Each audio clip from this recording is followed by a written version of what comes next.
Happy Wednesday, everybody. No, I no longer wear Chipotle.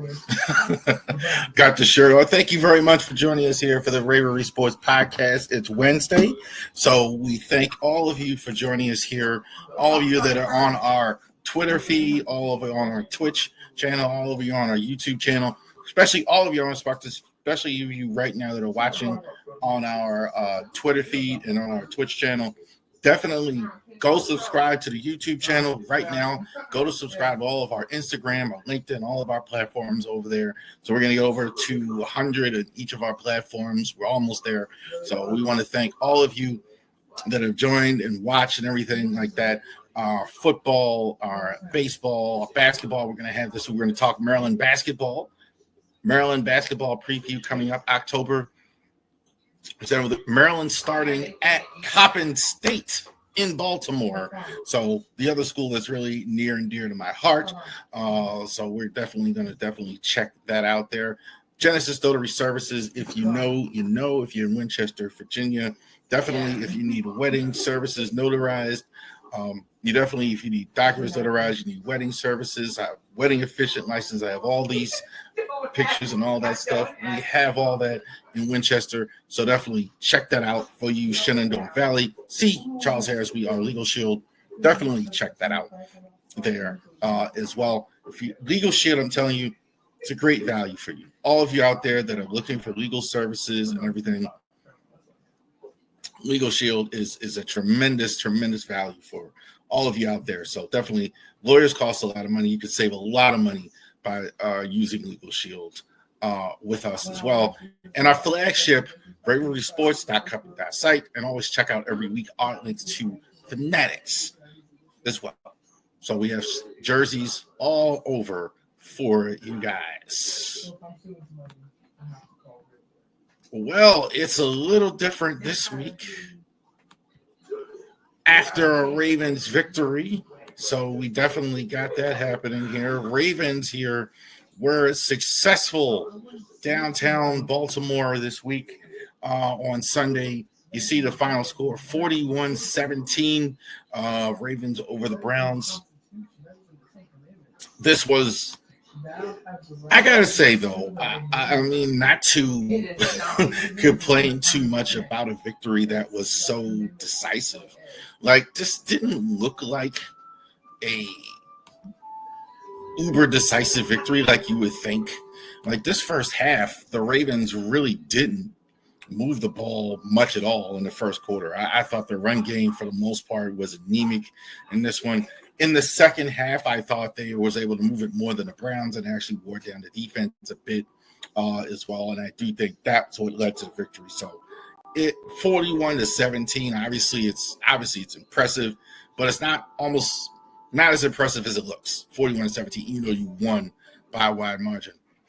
One of the greatest quarterbacks in Ravens history, Joe Flacco, on the other side. Flacco, it's just time for him to retire. As much as we love Joe Flacco as Ravens fans, bringing us the Super Bowl 2013, 25 for 45, 199, one TD, one interception. It looked worse than that. It looked worse than that. He can still, with time, throw the ball downfield. I think that's why he's in the game rather than, and obviously he's been in the league so long, they have two rookies backing him up. So he understands what Stefanski wants to do. But he was never the most mobile. He certainly doesn't have great mobility. He certainly can't throw the foot. I mean, he certainly has trouble getting off like quick hits and things like that. He can still throw that rainbow. He's got great arm strength, but I think it's definitely time, if I'm them, want to look at Shedeur Sanders or Dylan Gabriel and see if they can start for you. Because there was never a point where I was looking at this and saying, well, Joe's really going to be a threat here. Quishon Jenkins, fresh from college rookie. This one, I'm going to put that there, as a matter of fact. So I wasn't sure he was going to play. He just signed here recently as well. So I was pretty sure he was going to be on a pitch count playing in his first game. 61 carries. There's rookie. 10 carries, 61 yards. Jerome Ford really hasn't given him anything. I thought like Jerome Ford would be giving him more yards because he was kind of like for years in the second back, a decent second back, and really hasn't done much at all for them. So it looks to me, even in bursts, this is going to be more and more of him. We'll see how that goes. They're going to need a run game as well. Line looked very shaky for them. Ravens defense really, really looks strong, but a team that used to be a strong line really looks shaky. Jerry Jeudy is their receiver. Like the rest of the receivers really didn't do anything at all. Jeudy is still going to give teams fits with that 50-50 ball. That's his whole deal. He doesn't have great speed. He's a decent route runner, but like put a body on him, you almost can't do it. Jerry Jeudy is going to fight for those, and that's pretty much what he got as well. He's going to be good in the red zone. But that's pretty much the guy who's going to be Joe Flacco. Myles Garrett was the bright spot as usual for the Browns. 1.5 sacks. I thought he was way more destructive than it. They couldn't block him. They couldn't block him a lot of the game. I think because it got so decisive that was the only thing that kind of slowed him. This is why the Ravens offensive line continues to have issues because they can't block guys like Myles Garrett. They're off of their guards. Still, again, we're terrible. Overall, the offensive line was terrible. The Ravens, I'm talking about. Like it wasn't just Falele in this group, who wasn't good either. But I mean, I thought Rosengarten was lousy. I thought Ronnie Stanley. Most of that was because he was on. He was trying to block Myles Garrett. But they were as a whole like Garrett was just having big day. Lamar 4 touchdowns. 19 for 29, 225. That was a typical Lamar performance. Very efficient, good percentage as well. Lamar is seeing it this week. I saw it all over social media. Highest now percentage ever of any quarterback in NFL history. Now leading all NFL quarterbacks of all time in rushing yards. Not bad for a running back. I think he's been fabulous so far. I think like it's quiet with all the other stuff we've been talking about. He was fantastic. What wasn't fantastic was him in the run game, and this is like a shocking stat here. Derrick Henry, 11 carries, 23 yards. That's all Derrick Henry got as a running back, and they really didn't do much in the run game. I mean, that was about as bad. And again, I'm pointing to the line for the same thing. They couldn't. Even Derrick Henry couldn't really get going. He did have a fumble in this game as well. They were able to recover, so it wasn't bad. So Derrick Henry, who went like a whole season pretty much and change with no fumbles, has had two straight weeks. Still not too worried about Derrick Henry as well. But the run game was really anemic. You're going to have to run the ball for sure in this next game as well because you're going to have a real quarterback that you're going against. Mark Andrews, I think production has dropped. I think in part because of Zay Flowers. Zay Flowers, I think, is going to be your guy. Definitely as well. He was fantastic in this football game. I thought he was the guy. Once again, not so much in the red area, in the red zone all the time as far as that red zone threat, but definitely in the middle of the field. Definitely, I thought he was the guy that was carving up the Browns defense. I thought was very good running routes, definitely using the motion, putting him in the slot, putting him in different places. Very difficult. Teams are finding it very difficult to contain. Teams are finding it very difficult to contain Zay Flowers in this one all season. Though teams have had difficulties containing him as well. Putting the other graphic up here. It's not even here yet. Oh, it's the sound triggers the natural prey types. Yeah, I'm just going to do that. So we're going to talk about Roquan Smith here as well. Roquan, I thought also too was fantastic in this game. Roquan, I think it was 15 tackles. I'll put this up, but I'm not quite sure. Roquan had 15 tackles. Matabuke, I think. No. Roquan had 15 tackles in this game. The whole defense, I thought, was really, really outstanding all the way through this one.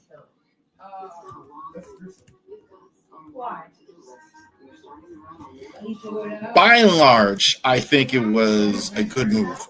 I definitely see, though, in this one, it's interesting. I keep getting on the line, but definitely Teddy Buchanan absolutely looks like that he's going to go ahead and start for them going forward.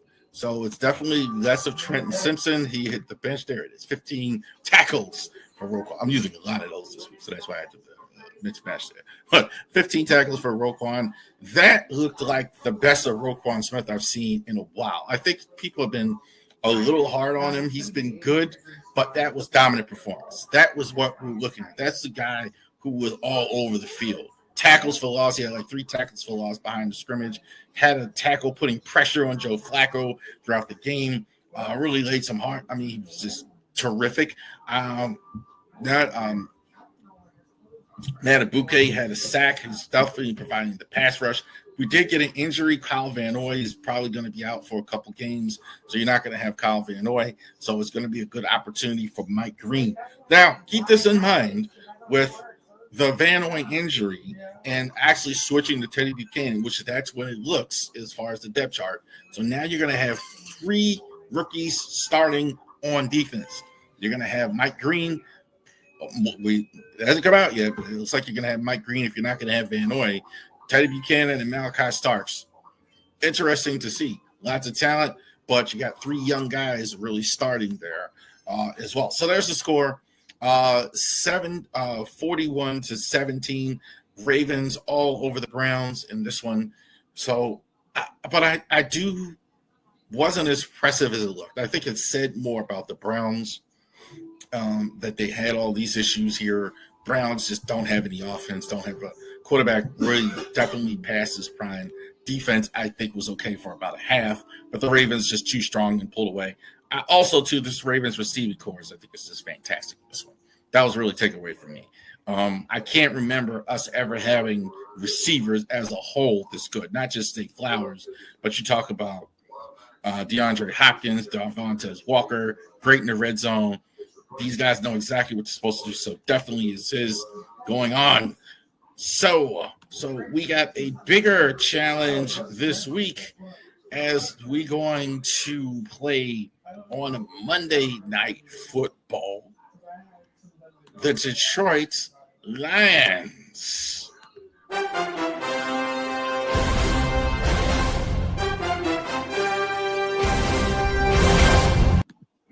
So Monday night theme there is the oldest time from the 70s and 80s, Monday Night Football, and we got the Ravens on Monday Night Football. No, we don't have Howard Cosell and Don Meredith and those guys. We're going to have Joe Buck and Troy Aikman calling this game, and I think this is very pivotal for both teams.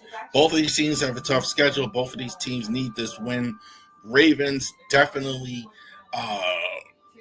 going to Kansas City after this week, so very important here against the Lions. Jared Goff, I think, is a top 10 quarterback in the NFL for the Lions. 559 this year, 6 TDs to 1 interception. Very good in week 2. Ryan's offense was fantastic. 52 points, 50 burger from the Lions last week over the Bears. A lot of talk about the Bears. I think it's just crazy. But I thought the Lions really, really played well in this game on the offensive side. The offense, I think, it's been underrated for the last few years. Jamar Gibbs, this is the year he's having. I think it's going to be more him now going forward. For a while, you had those 2 running backs, more of a tandem, David Montgomery and him. I think it's clear to me now the bigger slice of the cake is going to Gibbs. Absolutely. Definitely a guy who runs out of the backfield, great speed, quickness. He's a guy, he hits that. Certain guys have that acceleration immediately. Like, that's the thing. You see, like Tyreek Hill, when I see Jamar Gibbs run, that's exactly what I see with him. Definitely that quick acceleration. Maybe one of the most underrated players in the entire NFL. Amon St. Brown, the best slot receiver, I think, in the league. He can definitely play all over. But off to a good start, 9 receptions, 115, 3 TDs for him as well. Clearly, I think this is Goff's favorite receiver very consistent hands, very quietly does stuff too, kind of like Terry McLaurin in that sense. You look at the stat sheet, it's like, man, this guy's got like that's the type of player he is. Kind of like Marvin Harrison, except like just quiet, not a whole lot of bravado when you see him, but very quiet. Also, to Jameson Williams on the other side, the former Alabama draft pick, got extension recently, growing right before us. He also had 100 yards last week. Watch out for him. I think this guy is one of the better defensive players in the entire NFL. Aiden Hutchinson has been fantastic as well. 1 sack. They had better put 2 guys on him all night long, or you're going to have a big problem. This guy is going to blow up everything. He's very good against the run. The pass rush with him is obvious, but he's very complete. Not blazing speed, but very complete, very good as well. So Aiden Hutchinson, really solid. Lamar, so far this year, 434 yards passing. These are passing yards. 6 touchdowns. Lamar's been really good. I thought the yards haven't been super duper in these games. I'm not at all worried about that. This is typical, very good Lamar stuff. Been fantastic. 4 TDs in that last game. I thought this was all some of these passes downfield. He's gotten so good now throwing the ball downfield with accuracy. He's really improved that since his rookie year. I really think that's been very impressive as well, because that's really all he got in the last game. Really, those really impressive passes downfield to Howard, to Flowers and Hopkins, etc. So good stuff from him. Derrick Henry, which is totally missing action this last game. So I definitely expect Derrick to have a chip on his shoulder in this one on Monday night, because he did struggle doing anything. That was the most I've ever seen that combination struggle. Browns were really determined to stop the run. You're for sure going to see it on Monday night. That's for sure. You're going to see 9 and 10 run stop fronts all night long. So it has to be Lamar throwing the ball more. You have to get a chance to get Henry to get him. I would recommend definitely get him in the flow of the game early. Don't, get him in the flow of the game early. I don't want to hear that stuff from John Harbaugh in the post game. Well, that's how the game went. No. Get him his touches. Every time Henry gets his touches, 20 plus, they do not lose. He needs to get 20 touches. I think that's the thing. Nice to see Keaton Mitchell in there as well. We haven't seen Keaton Mitchell yet. He's been on 2 weeks straight on 2 weeks straight on the inactive. So that would be cool.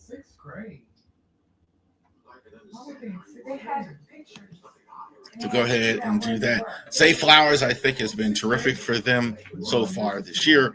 14 receptions, 218 yards, 1 TD. Their whole receiving core, I think, has been great. I mean, the wide receivers, I think Rashad, still not a lot of catches, but I think he's also the good DeAndre Hopkins, obviously, with the touchdowns. Des Walker with the touchdowns. Tylan Wallace and Western know their role. I think if there's anything, it's kind of hurt Mark Andrews. Andrews, I think some of it is, well, one, he had some drops in that game. I mean, there's no way to slice it. Delpit actually knocked that ball out in the end zone, potential touchdown. So he's got to take care of that. I do think also, again, I keep going back to the line, but the lack of that, they've been staying in the block more. I've been noticing that. They've been staying in the block more on the offensive line. So he hasn't get a chance to go downfield as much and get in the flow. The other elephant in the room is that these are better receivers now. It used to be just him and Lamar. All right. You got Flowers, you got all these good receivers, all these other toys that Lamar can use. So that's it. So about that. The receiving core has been fantastic. Matabuke with 2 sacks. He has been the pass rusher so far. So we haven't gotten as much so far from Owe. Owe was a little better in the last game. We got the Van Owe injury. We're going to see more of Mike Green. So hopefully Mike Green can come in and actually hold on to this starting job. Again, I'm assuming he's having it, but I've got to tell you, I think probably it is possible that they start Tavius Robinson in this game, simply because I think because of what I said with the rookies and all that. And Tavius got a lot of snaps in this one. Tavius got a lot of snaps. So it'll be interesting to see that as well. X Factor, 2 guys that may not even play. I don't have a report because of the Monday game. They didn't practice today. Ricard John Harbaugh said it's taking a little longer. This is having a big impact as well. So we're definitely rooting for that. John Alexander didn't play last week either. I'm okay with that. With the depth you had, I think it looked better. Wait till he's completely healthy. He's missed a lot of time in camp. Wait till he's completely healthy. I'm sure they'd love to have him on the field, but I think even if they get him on the field, it'll be a pitch count. So, there you go. I was going to do that. So, there you go. Monday Night Football. So, we're going to have that. And Ravens are going to go ahead and play Monday Night Football against the Lions. Definitely after the game is over. We're going to be here. Instant reaction to that after the Monday night game, 8:15 on Monday night. ESPN is going to be going ahead and show that. Those of you can watch it there. And then after the game is over, we're going to be here chopping it up, talking about the Ravens and the Lions. Hopefully the Ravens with a 2-1 record. Okay, so let's move on to the next segment here. The Big Five. 5 biggest games on the schedule that are not Ravens games. 5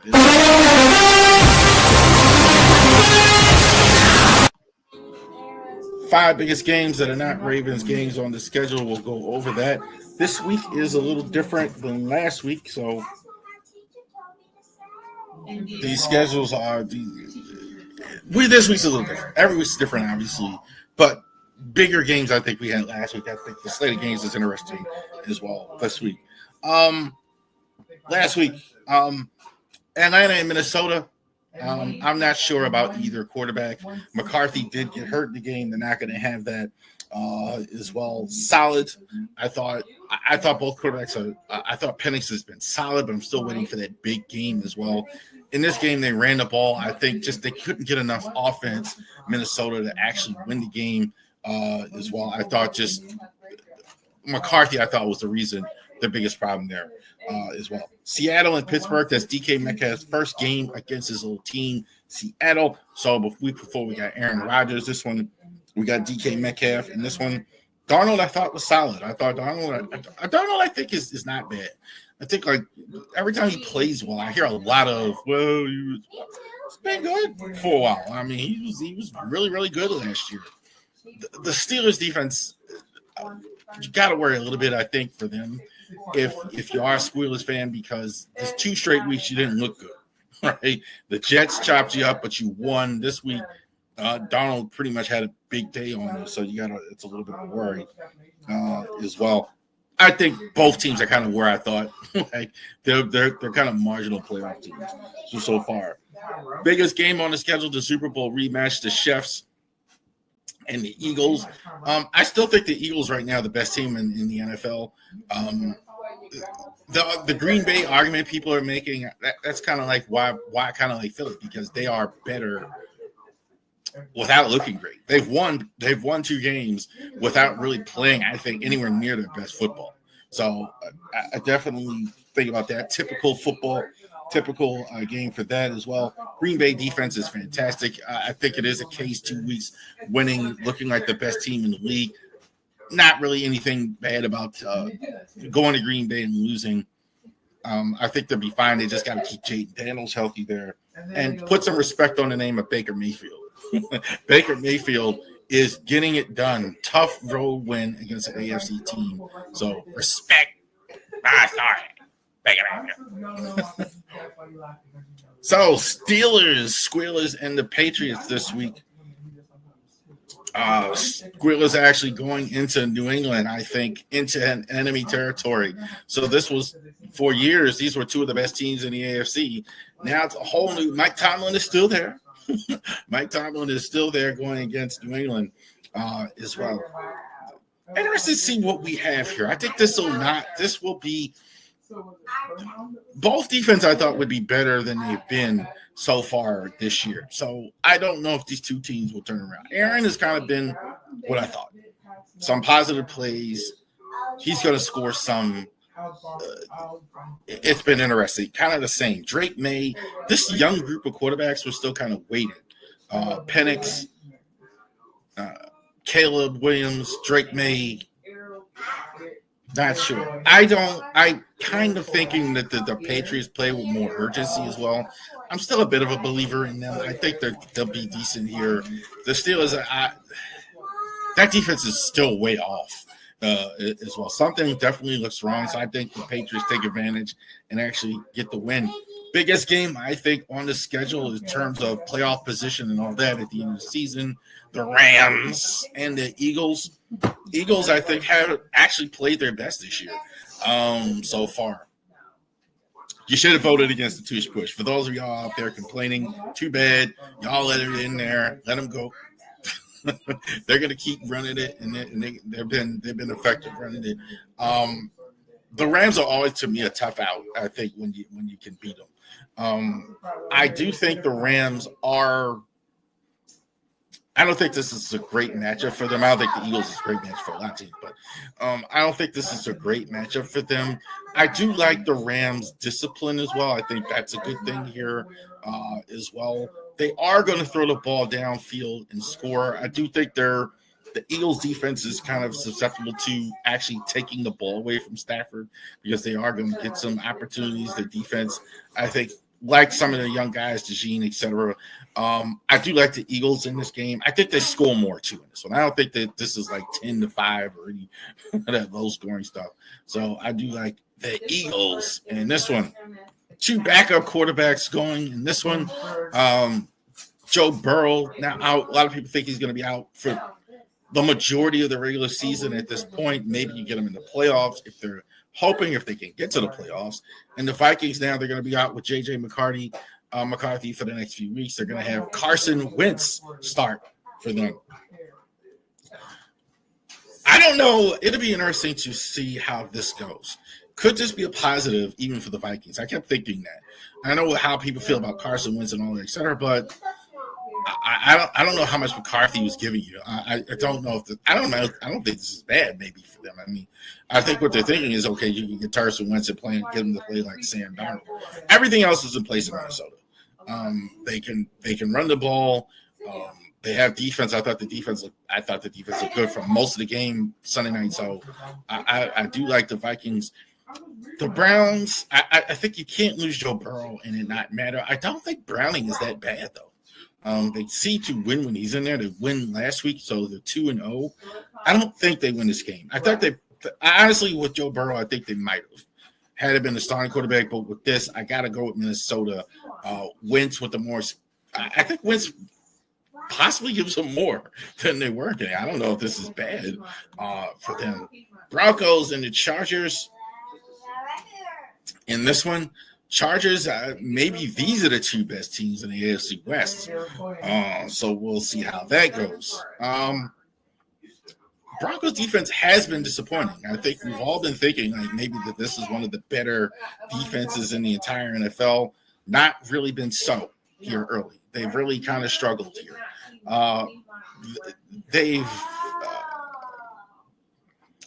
It's a bit of a surprise. I think, again, waiting on these young quarterbacks, another one, Bo Nix, kind of, let's go. Let's see a little bit. It's kind of in the middle. Kind of don't know where to put him. They've scored some point, but let's see. I want to see a good Bo Nix performance where he goes and puts on his shoulders. I tell you what, we have seen that from Justin Herbert this year. Justin Herbert's been really, really good 2 straight weeks. He was good against the Raiders, good against the Chiefs. So they can go 3-0 in the division in their first 3 games here. So this is big for the Chargers if they can go that, especially the way the Chiefs have looked and the way already having division wins. So I do like the Chargers in this one as well. It's hard for me to go again. I just know what I'm getting from the Chargers. That's always good. I know exactly what I'm getting Chargers. They're going to run the ball. They run the ball. The offensive line is really good, even with the injury they had to Slater. Their defense, I think, has been fantastic so far. So I definitely like the Chargers in this one. And Monday, and I don't know, this is Monday. Braves are Monday. But the Cardinals and the 49ers in this one. And again, Cardinals. Let's go. Let's go, Cardinals, in this one, because this is your opportunity here to go ahead. Both of these teams are 2-0 here to start. So this is kind of good way to go ahead. I mean, the Rams, I think, are still going to be favorites regardless of the outcome here. But a 3-0 start and a good division win, I think, is going to be good for either team. Cardinals should win this game. This is the type of game that you should win. Murray absolutely off to a good start here. No Brock Purdy for the Niners. I would say we all saw it, though. Mac Jones looked good in his game. But playing New Orleans, I don't know. Not sure yet. Not really know him yet. But played well. So definitely. But I got to go with Arizona. I think they're the complete team. A lot of injuries in San Fran. But I can tell you this, if they can win this game, they're 3-0 despite all their problems, all their injuries. Brock Purdy is going to be back for them. So we'll see. All right.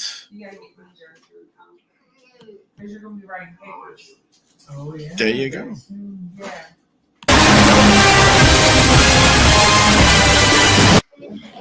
Big 5 biggest games on the schedule that are not Ravens games. So definitely I invite you to check out all the games like I am this weekend as well. So definitely check that out. Not a lot to say about Towson in Maryland, 44-17. I didn't have much comment. I didn't even write about it after the game was over, 44-17. This one was over quick. This one was over 31-0 early. I think it was 31, 30-something early.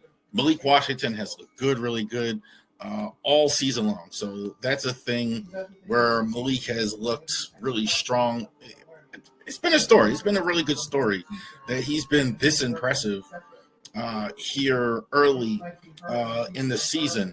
I will say, too, the receiving core has surprised me. Octavian Smith finally broke out in this one. As like a lot of us thought at the beginning of the year, 103 yards, 4 catches, 1 big catch as well. Shalik Knox, I think, again, though, has been impressive. 4 catches, 79 yards. I think he's your number 1 receiver, I think, through 3 weeks. Now, we haven't played now. We're going into the Big Ten. I am so hoping we get Billy Edwards to start this game. It may not happen because he's still been hurt. I mean, he went there to be the starting quarterback. He has missed some games. He's been injured as well. But we'll see how Billy Edwards, if he's able to play.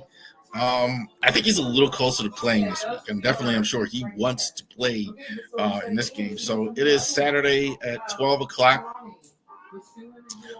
on Peacock. So definitely keep that in mind as well. But this is must-see TV, I think, here. Terps have a shot to go 4-0 for whatever that's worth. Your Big Ten schedule is not as tough as it's been. I'm going to say that one more time. You don't have Michigan. You don't have Penn State. You don't have Michigan. You don't have Ohio State, etc. So despite the fact I think they're a little bit less of a team than maybe they were in recent years, your schedule is not as taxing as well. UCLA fired their coach, and maybe there's something more here. If you can win this game, I don't think they will. I'm hoping they will, but we will see about that as well. Saturday at 12 o'clock. All right.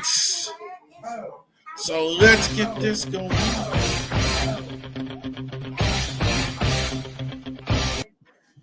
So we're playing the Rocky because it's a contenders in the MLB. So you could be a contender. So let's take a little deeper dive this week in all of the teams in the MLB here as well. So let's go ahead and take a look at them this week. So we kind of last week we did our tiers. We kind of do that once we're getting towards the playoffs. So we'll take a little bit more of a look at teams here as they get closer to the playoff round, which I'm sure the Orioles won't be in. These teams are out of it or pretty much out of it. Tampa, I think, is the closest as well. Tampa's not getting in. Orioles are eliminated, not getting in. Angels not getting in. Guardians not getting in. Royals not getting in. Sacramento not getting in. Twins not getting in. And White Sox are just terrible. White Sox are really, really bad for a couple of years. This is really bad. It's almost sad to see what's going on with the White Sox. So those teams are already eliminated or practically eliminated.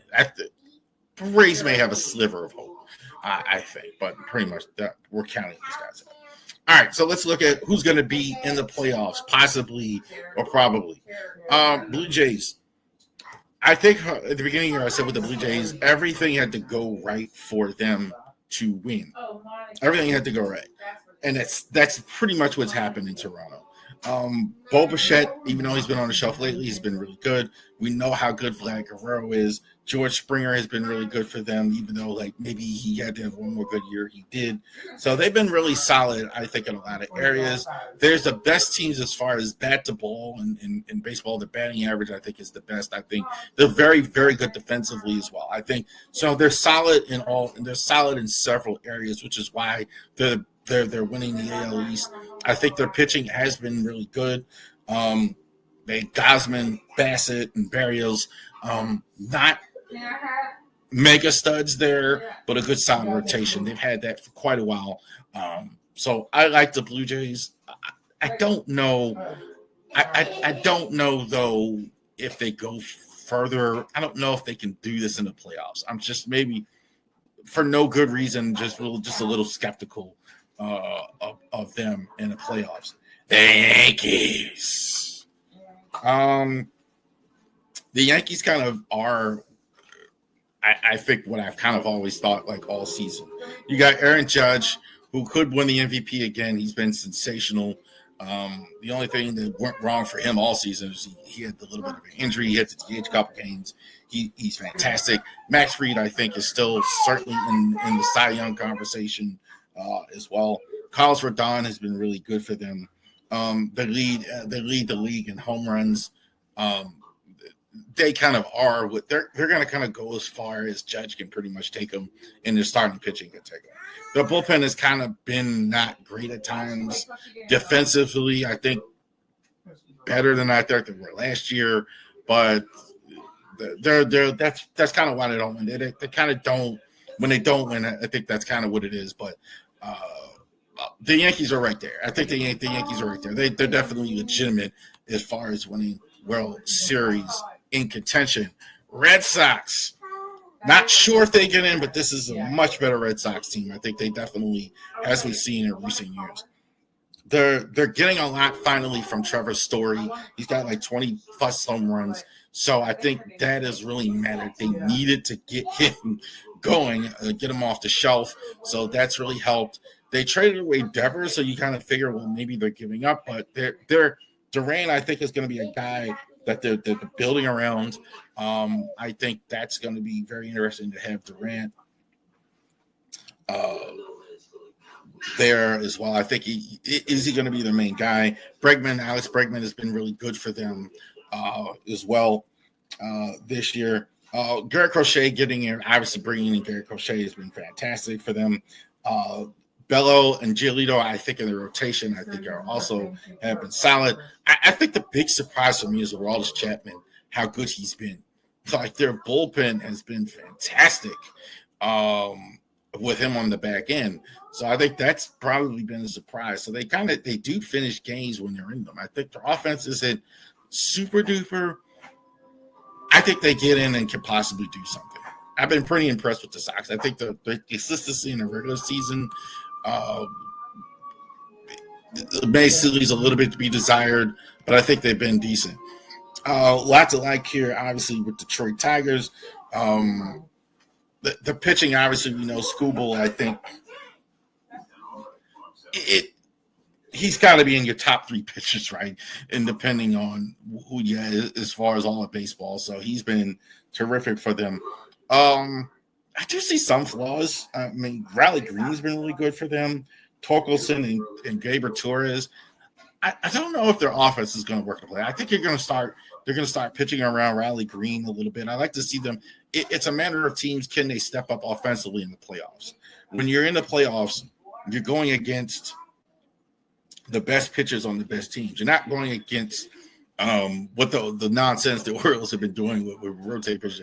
You're going the best pitchers on the best team. So can you do that and all season long? So it'll be interesting to see. Their two top pitchers, Scooble and Mize, are fantastic. So that should be enough. Jack Flaherty, Will West is there. So they have some things there as well. Seattle Mariners. So this isn't your father's Mariners team like we've seen the last few years. The Mariners are a little different. For years, like they have the rotation, but they don't score. We have the rotation, we don't score. Not the case anymore. They finally got Julio Rodriguez to come around. Cal Raleigh, I think, is certainly in the MVP conversation. J.P. Crawford is there. Randy Arenza, I think, has been outstanding for them coming over from Tampa a couple years ago. Their rotation is not nearly as good. So it's kind of fascinating. They get all this offense, but the rotation is not nearly as good. Brian Wu, I think, is fantastic, and I think Munoz is going to get – that's kind of the question. Can they return the rotation a little bit to what it was as well? Because they're scoring runs. They're scoring runs. They're going to hit on runs. They drive the ball, and they score. I'm more of a believer in the Mariners, too. I think they've been also to the playoffs before, so I do believe that. Rangers, I'm not sure they get in. There's the one thing I do like, obviously, they've won a world championship before. They have a great manager, Bochy. So I kind of feel like this is the team. If they get in the dance, they have a shot, right? They're not going to be overwhelmed by the moment or anything like that as well.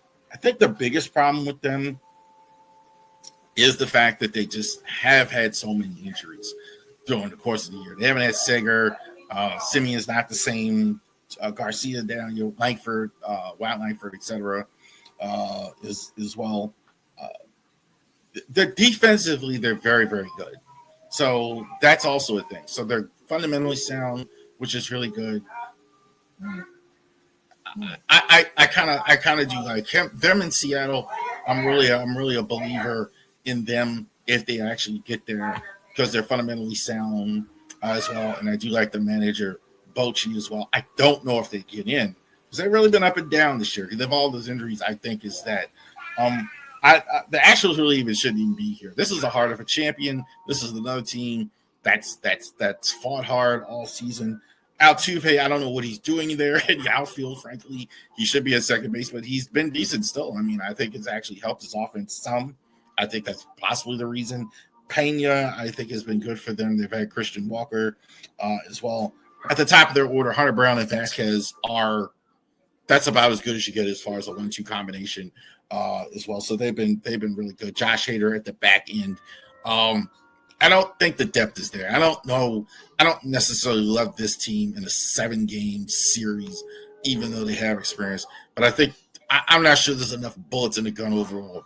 But the ones they have are very good, if that makes sense. I don't think it's enough like the Yankees where you have a guy that can just carry you all the way through. You have a great pitching all the way through. NL, let's go there. Teams that are practically eliminated. Marlins, Pirates, Braves, Nationals, Rockies, Cardinals. Cardinals still have a snowball's chance, but I think they're pretty much eliminated as well. Phillies. Philadelphia. Phillies are, I think, the offense. They have two of my favorite players in all of baseball, Bryce Harper and Kyle Schwarber. I think that's a lot. I think these guys are really good. They've really been there before. They got Duran from the Twins as the middle of the year as a closer from the deadline. So that's really worked out for them. The starting pitching the names are a little different. So you got Sanchez, Ranger Suarez, Zach Wheeler is still coming back from injury. Nola, not quite the same. I'm still a believer. This is clearly the best record in the AL and the NL East. There's a lot to like in Philly. Phillies, I think, are a really good position, I think, to get to the NLCS. They're good. They had a big slide. I think they have won their last 1 or 2. So I kind of just feel like they just never have put it together.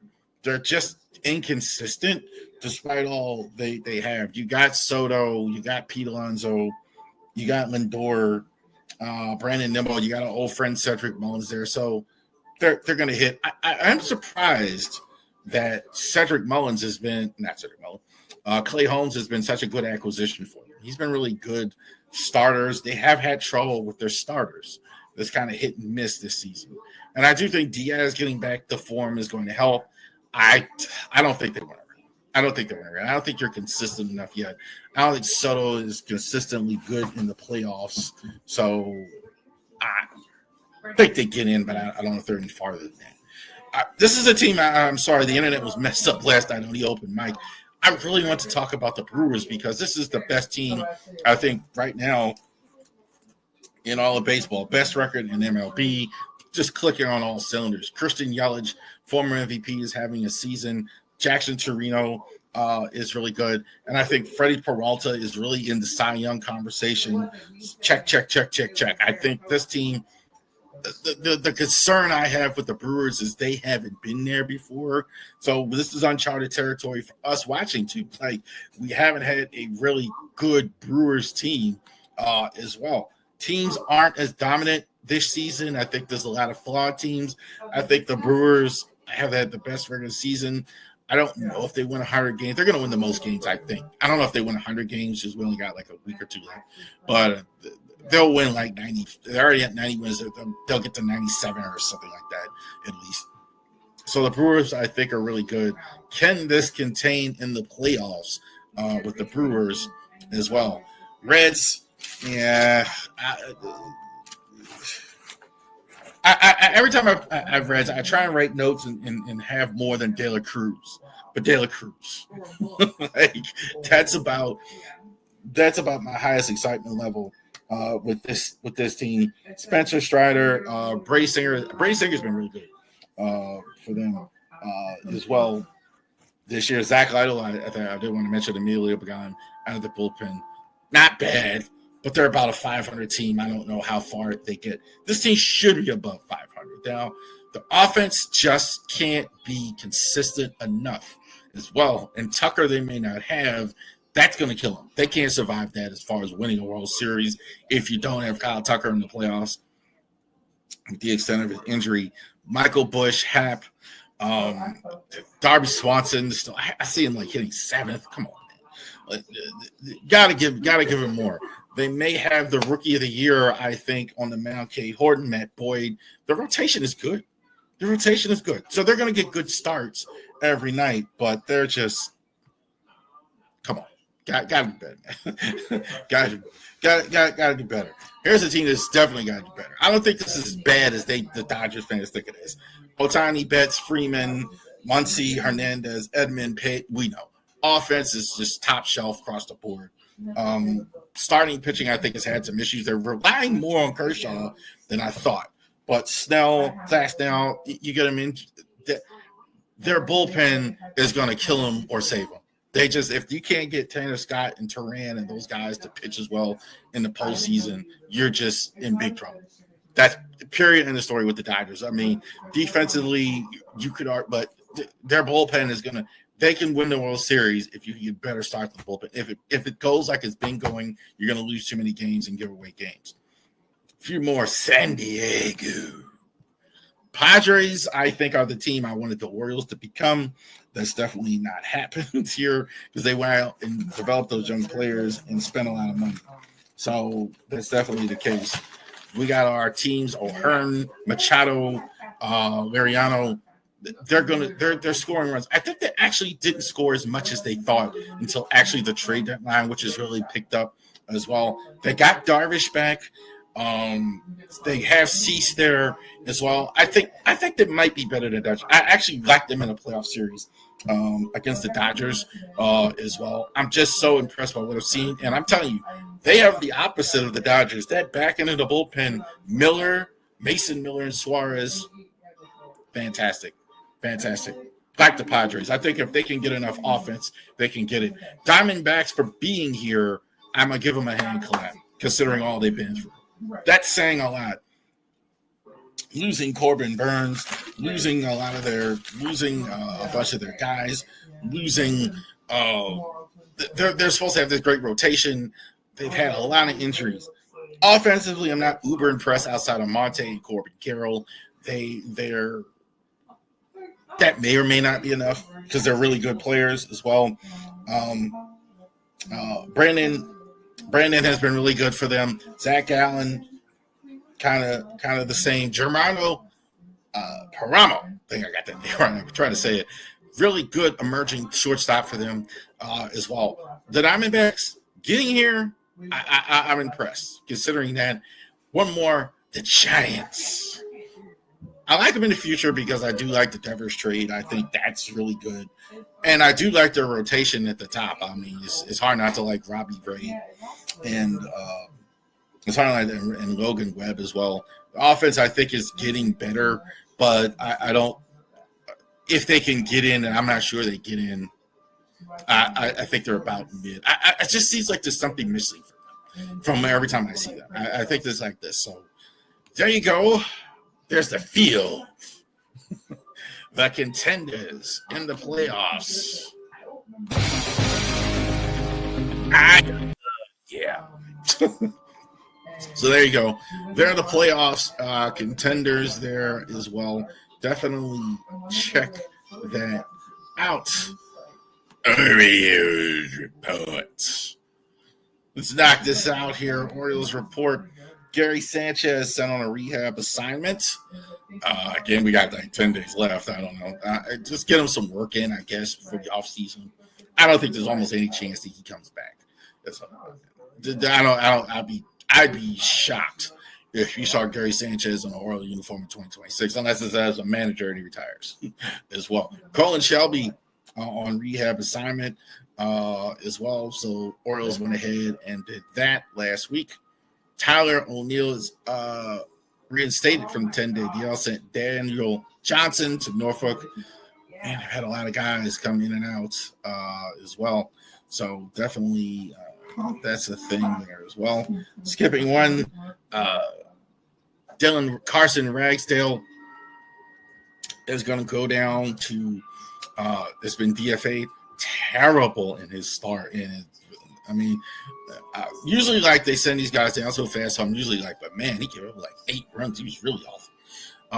Bad news with Suarez. I think they were kind of hoping that he could kind of just make it to the end of the year so they feel about this year, but he goes on the IL again here at the end.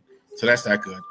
Recall Damon McDermott from AAA, Chance McDermott from AAA, and Jose Castillo, not the one we know, the other one from the Mariners as well. Yamir Hidalgo also too was recalled. This surprised me when I saw Ellie Rush was going on a rehab assignment. I thought they were just going to pack it in with him for the rest of the year, but he's actually going to go on a rehab assignment, just going to try and get back on the field. He's another one. I think they're just trying to get him some trade value. I'd be surprised. We'll go into that in the offseason. We're still in the season yet, but it'll be interesting to see what happens with Adley as well. Jordan Westberg is back. He was actually starting the last 2 games. Jose Castillo was activated as well. Grant Wolfram was sent DFA, and again, Emmanuel Rivera was DFA'd. It's crazy. He's been up and down so many times. Like that's just wild. Keegan Aiken was good. He had 2 saves this week as well. Gunnar Henderson, I kind of put him in this category a couple times. He's been good, but not really driving the ball. Kobe Mayo had a solid week as well. Kobe Mayo's hitting for power. I've kind of noticed that with Basayo, Mayo, and Kowser. Average not what we're hoping for, but they're hitting home runs. They're hitting the ball over the fence. So that's what they're definitely doing. He's got like 9 home runs, so he's been good as well. I thought he was over 300 this week. I thought he was really good. Jeremiah Jackson's finally cooled off. I think not good this week. Mounties here simply because his playing time is diminished. Another guy next season. Yeah, like he's I don't even know if that's even the wrong thing, because if you're going to play Mayo and you want to take a good look at him, like somebody's got to sit. So the way Jeremiah Jackson's been hitting or whatever, Mounties, I think, kind of been I think it's definitely decreased. Yadier Cano, he's probably pitching his way off the roster next year as well. Yankees week. And my wife used to work downtown. It's like, are the Yankees in town or the Red Sox in town? There's going to be packed full of fans. They're going to make some money. We're getting catering. And so you got the Yankees this week. Also to the Tampa Bay Rays as well. The Yankees are definitely want to play the spoil with the Yankees, get them out of the playoffs, get them a worse playoff position. Tampa, a flickering hope to get in. I'm not sure there's enough time for them as well. Jackson Holiday making his case for most valuable award. We'll see. Like, if they get Tim and Gunner for that. Jackson Holiday is scoring right before us, down to team leader home runs with 17. Enjoy the Ravens game on Sunday. We'll be here after the game. Ravori Sports podcast. We'll be happy to speak with all of you with everything. So thank you very much for joining us. Enjoy the rest of your week.